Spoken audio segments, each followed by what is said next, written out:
मुख्यमंत्री देवेंद्र फडणवीस यांनी हिंदी भाषा सक्तीसंदर्भात सर्वोच्च न्यायालयाचा खोटा हवाला देत महाराष्ट्राची व मराठी जनतेची फसवणूक केल्याचा आरोप करत ॲडव्होकेट असीम सरोदे, श्रिया आवले, अरहंत धोत्रे व रोहित टिळेकर यांनी त्यांना कायदेशीर नोटीस पाठवली आहे।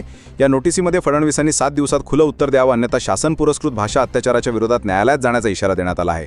तामिळनाडू सरकारच्या याचिकेबाबत फडणवीसांचे विधान खोटारडे असून त्रिभाषा धोरणाचा मुद्दा नसून केंद्राच्या निधी वाटपाचा विषय असल्याचं स्पष्ट करण्यात आलं आहे।